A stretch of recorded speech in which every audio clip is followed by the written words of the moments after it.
Man, you doing it, man. You deserve it, Daddy. You putting in that work. Proud of you. I love you. Yeah. How do you know I'm not a gangster? Or used to be a gangster? I've been in the music industry for 30 years. Yeah, I mean, the industry's filled with gangsters. Man, you doing it, man. You deserve it, Daddy. You putting in that work. Proud of you. I love you. Yeah. How do you know I'm not a gangster or used to be a gangster? I've been in the music industry for 30 years. Yeah, I mean, the industry is filled with gangsters. For years, we have seen them as the perfect pair. Jay-Z and Beyoncé, the royal family of modern music. Every public appearance has been a masterclass in control. Matching outfits at the Met Gala, diamond-lit smiles at the Grammys, private jets touching down in Cannes. But behind the flawless choreography, the same question keeps resurfacing in the darker corners of the industry. What if the most famous marriage in music was never real? What if everything, the songs, the tours, even the children, was built to hide something far more complicated than anyone imagined? Feel initially when Beyoncé started dating Jay-Z, who is very successful, but he's also, generally considered a gangster rapper. We've been told for 2 decades that Jay-Z and Beyoncé are a love story of power and resilience, but insiders have long whispered another version. According to multiple people who've worked close to the couple, their relationship has always functioned more like a business alliance than a romance. Jay's image, once rooted in hard-edged masculinity, began to shift overnight when he linked himself to a young Beyoncé in the early 2000s. Before that, his lyrics were filled with hyper-macho bravado and dismissive lines about intimacy. Then suddenly came the polished suits, the art galleries, and the philanthropic smile. The timing was too clean for some observers to ignore, especially as quiet rumors about his private life refused to fade. Within certain executive circles, Jay's personal orientation was described as an open secret, a topic never printed but constantly discussed behind closed doors. Jay-Z and Beyoncé being, 2 of the other 15 people in the room. So that'll just put into perspective of the type of company I was in. Right. By the time Beyoncé released Crazy in Love in 2003, the narrative was sealed. Hip-hop's bad boy turned family man, and the shy Texan singer transformed into global royalty. But that same year, something else happened. Diddy entered the picture not as a rival, but as a collaborator. When Beyoncé recorded Summertime with Diddy in 2003, insiders said the chemistry between them was unmistakable. Some crew members allegedly noticed how their energy on set blurred the line between creative connection and personal tension. From that moment on, those close to the 3 stars began to describe an unspoken triangle. Jay-Z, the businessman holding the image together, Beyoncé, the face of perfection, and Diddy, the man moving quietly in the background. The friendship between Jay-Z and Diddy dated back to the 1990s, long before Beyoncé's rise. They had both lost their friend, Notorious B.I., in 1997 and bonded through grief, fame, and scandal. By 1999, they were both facing legal trouble. Jay for the infamous nightclub stabbing of music executive Lance Rivera, and Diddy for fleeing a shooting near Times Square. Each received probation. Sources who were around at the time say those shared experiences created a pact between them, one that extended beyond friendship. And when Beyoncé arrived, that pact allegedly deepened. There is a partial verdict in the Diddy case. After 2 days, the jury has reached unanimous decisions on 4 of the 5 counts. The problem is that 5th count means that we don't get to find out what the verdicts are on the other 4 because they are hung up on racketeering. In 2000, the year of the MTV Video Music Awards, the first major crack in their story appeared. A young woman identified in legal filings as Jane Doe would later claim that she was assaulted at an after-party involving both men. Diddy and Jay-Z denied every part of the story, calling it a blackmail attempt. But the accusation never completely vanished.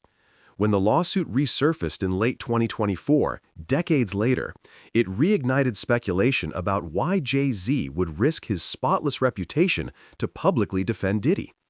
For some observers, his insistence on loyalty pointed to something larger, a shared secret that could destroy more than one empire if ever confirmed. Tick-tock, tick-tock. The clock is ticking on Diddy because on Friday he finds out what his sentence is going to be. But today, he found out what prosecutors would like that sentence to be, and it is vastly different from what his attorneys have suggested to the judge. Prosecutors want him to do 11 years, just over 11 years. By then, Diddy's own legal chaos had reached a boiling point. Federal agents raided his homes in New York, Los Angeles, and Miami in March 2024. In September, he was arrested on charges connected to coercive behavior, transportation for immoral purposes, and racketeering. His trial is set for May 2025, but the fallout has already fractured alliances across the industry.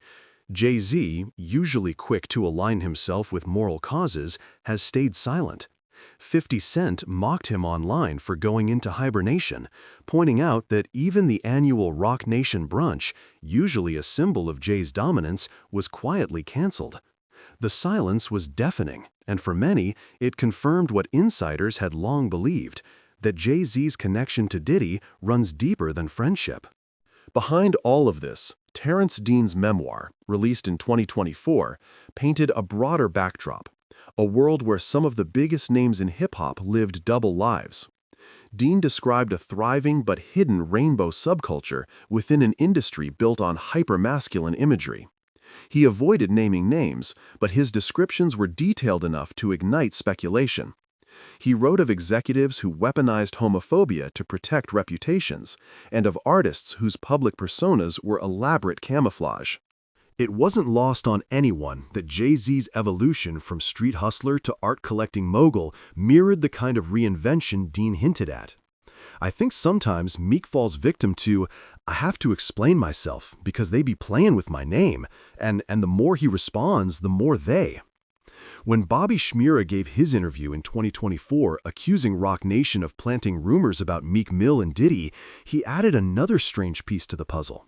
Shmurda suggested that Jay-Z's company routinely uses private relationships as tools of control, spreading or suppressing gossip depending on loyalty.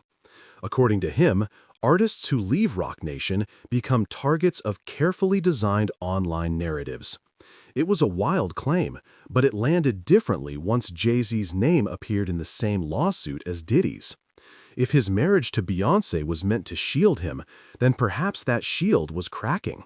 Diddy's long friendship with Beyoncé complicates everything further.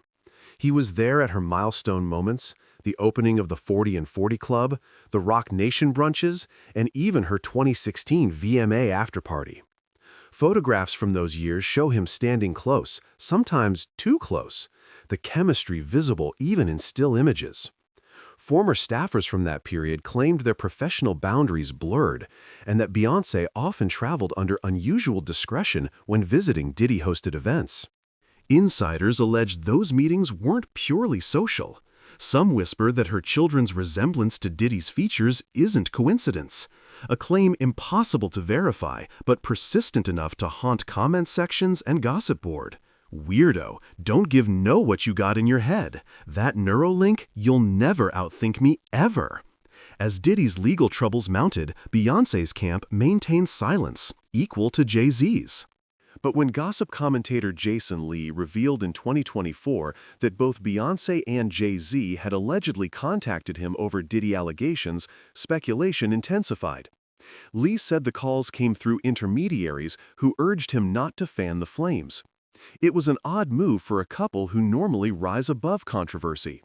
If they had nothing to hide, why intervene at all? Meanwhile, Piers Morgan publicly apologized to them for airing unverified claims made by Jaguar Wright linking the couple to Diddy's trafficking case. Morgan said their lawyers described Wright's statements as totally false. Yet even that legal precision couldn't erase the sense that something bigger was being protected. In the months since Diddy's conviction on transportation charges, courtroom observers noticed how carefully Jay-Z has avoided being photographed near anyone tied to the case. At the same time, Beyoncé's public image has shifted toward motherhood and philanthropy, as if she too is distancing from old associations. But industry veterans remember her early bond with Diddy and the powerful effect he had on her confidence as a solo artist. One former producer told us that after working with Diddy, she moved differently, more assertive, more secretive, more like him. That transformation, once hailed as empowerment, now looks different under the light of his scandals. Do I think? Yes. Every man possibly is capable. I do. I think he's very capable of doing it. It's in his character. That's who he is. That's what comes with power. That's what comes with arrogance. That's what comes with, what makes him, power. That's just the selfishness to make you be like that. Inside this maze of image and loyalty, the silence of one man stands out. Jay-Z, who built an empire on confession-style storytelling, has refused to address the lawsuit that links his name to Diddy's crimes. He has issued only one brief statement dismissing the case as extortion. But legal analysts note that denial doesn't always equal distance. His refusal to condemn Diddy publicly has been read by some insiders as protection, either of an old friend or of himself. And if the marriage to Beyoncé was conceived as a